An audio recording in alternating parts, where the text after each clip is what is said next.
A galera tem muita dificuldade em controlar, às vezes, algum gasto, ou ter clareza sobre isso. Muitas vezes o empresário ele começa ele mesmo controlando tudo. Eu queria que você desse uma visão de início, né, estágio inicial, numa empresa pequena, até quais são os passos que essa empresa precisa se preocupar para ter um financeiro de sucesso, para ter um controle das finanças empresariais de sucesso, o que a gente já faz no Serac e o que a pessoa pode fazer na empresa dela. Boa. Você falou tudo. A pessoa que vai começar, ou seja, a pessoa, o empresário, o pequeno empresário, aquele que está começando, ele é o maior exemplo para começar esse tipo de gestão. Por quê? A gestão financeira, ela acaba sendo algo que o empresário vai levando particularmente, ou seja, ele mesmo vai fazendo sozinho, ele fala, não, eu controlo, eu pago os dividendos, eu pago os salários, mas a hora que isso cresce, o negócio muda de figura. Por quê? A gente sempre fala que o empresário ele acaba precisando sair um pouco do operacional, porque senão a empresa dele não vai crescer, certo? A gente fala isso toda hora.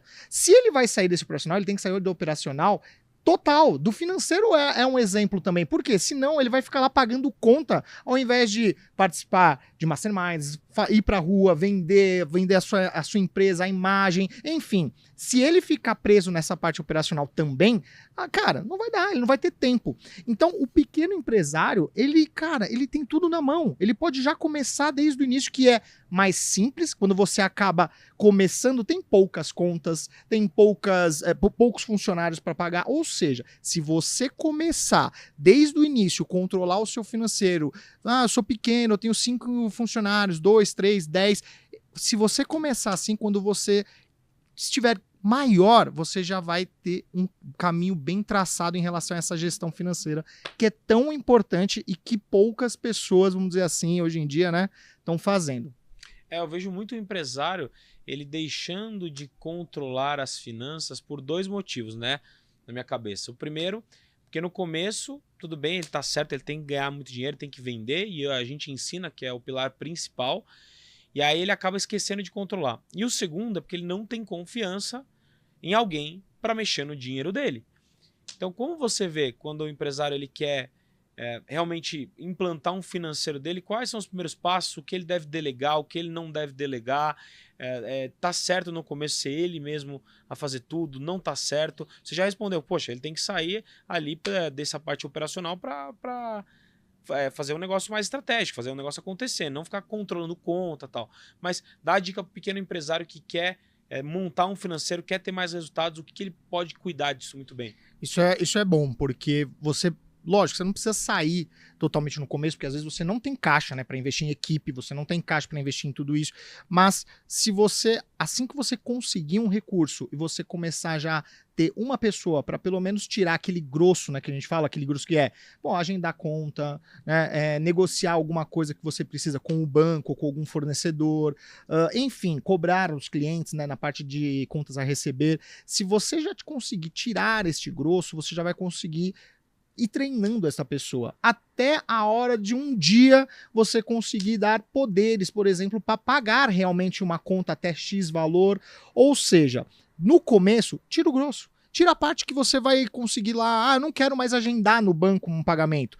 Porque hoje em dia tem várias funções, vários recursos no banco onde você consegue dar perfil para a pessoa consegue agendar um pagamento, mas ela não consegue pagar. O que quer dizer isso? Ela agenda e você dá o aval, mas você não precisa digitar código barra, você não precisa fazer nada disso. Então, se você conseguir recurso para já conseguir tirar essa parte mais burocrática, vamos dizer, que toma tempo, vamos dizer assim, você já consegue ter mais tempo para você investir na parte estratégica. Então comece já dessa forma para depois você dar mais poderes a um possível supervisor, coordenador ou gerente financeiro. O que eu costumo dizer é, dá para soltar tudo 100%? Cara, eu acho que não precisa soltar tudo 100%, porque senão você acaba dando muito poder, às vezes, a uma coisa que não precisa. Você não precisa soltar 100%. Vou deixar ela pagar tudo que eu tenho, distribuir todos os lucros. Não precisa chegar neste nível, mas você precisa, teoricamente, tirar aquela parte que te consome tempo para não pensar em alguma coisa mais estratégica da empresa.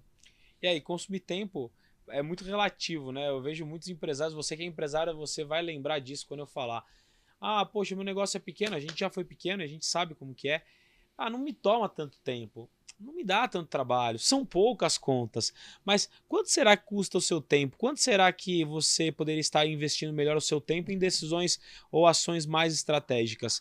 E outra coisa, quando a gente fala em terceirizar, né, ou ter uma pessoa responsável por essas contas, por ver isso, muitos empresários têm aquele medo de, poxa, eu não quero que saibam quanto que eu estou ganhando, eu não quero que saibam quanto que eu estou pagando dessas contas, quanto estão pagando o salário dos outros funcionários, né? Porque se eu sou um funcionário da operação financeira, ele vai saber, consequentemente, quanto está pagando o salário de outro funcionário. E aí fica com medo de um funcionário te roubar, de acontecer alguma coisa. E eu falo, peraí, você está contratando um profissional ou você está contratando um ladrão? Cara, você tem que contratar profissionais.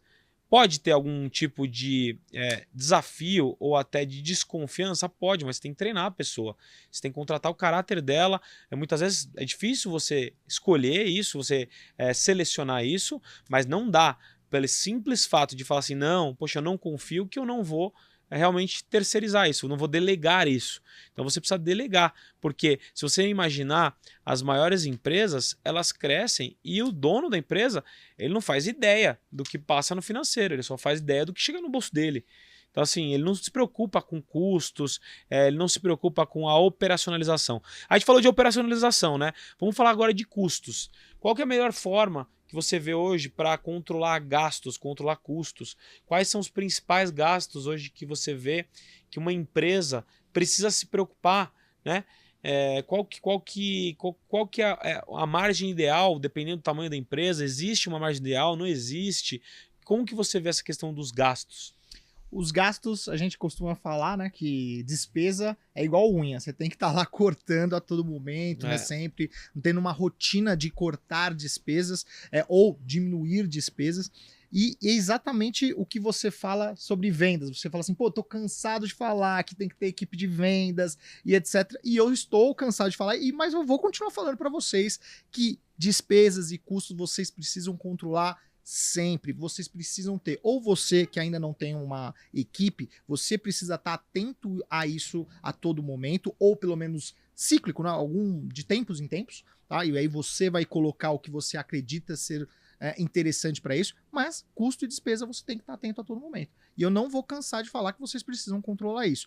Como? Várias ferramentas. A gente fala que tem aquela tríade, né? Você comentou que tem, eu preciso treinar pessoas. Pessoas é uma parte. Se você tem sistemas, pessoas e processos bem definidos, cara, não tem por que você ficar com o pé atrás 100%, ou não, não vou passar informação para aquela pessoa, ela vai saber quanto tal pessoa ganha. Se você tem esses três bem definidos e mais amadurecidos, você tem uma segurança maior automaticamente. Então, esse é um ponto importante. Controle de despesas. Hoje, coincidentemente, recebi um relatório da minha gerente financeira com várias despesas para ela falar assim, pô, isso a gente precisa. É o exemplo que eu tô falando. Ela falou, isso aqui não dá para renegociar, não dá para diminuir. Ou seja, eu tô vendo com ela já o que a gente pode diminuir ou cortar. Então, façam isso sempre. E uma das ferramentas que eu bato na tecla é tenha centro de custos na sua empresa. A gente fala muito isso no nosso treinamento, eu falo muito isso na minha mentoria. Centro de custo envolve muita coisa. Você que está reclamando que você não tem uma precificação, não sei precificar, centro de custo vai te ajudar a fazer isso. Porque ele demonstra quanto que custa cada departamento da sua empresa ou quanto custa uma certa pessoa dessa empresa. Ou seja, você consegue entender quanto custa para depois você pensar na parte de precificação e como você vai cobrar. Então essas são assim, várias ferramentas que a gente bate na tecla e que você precisa fazer também na sua empresa.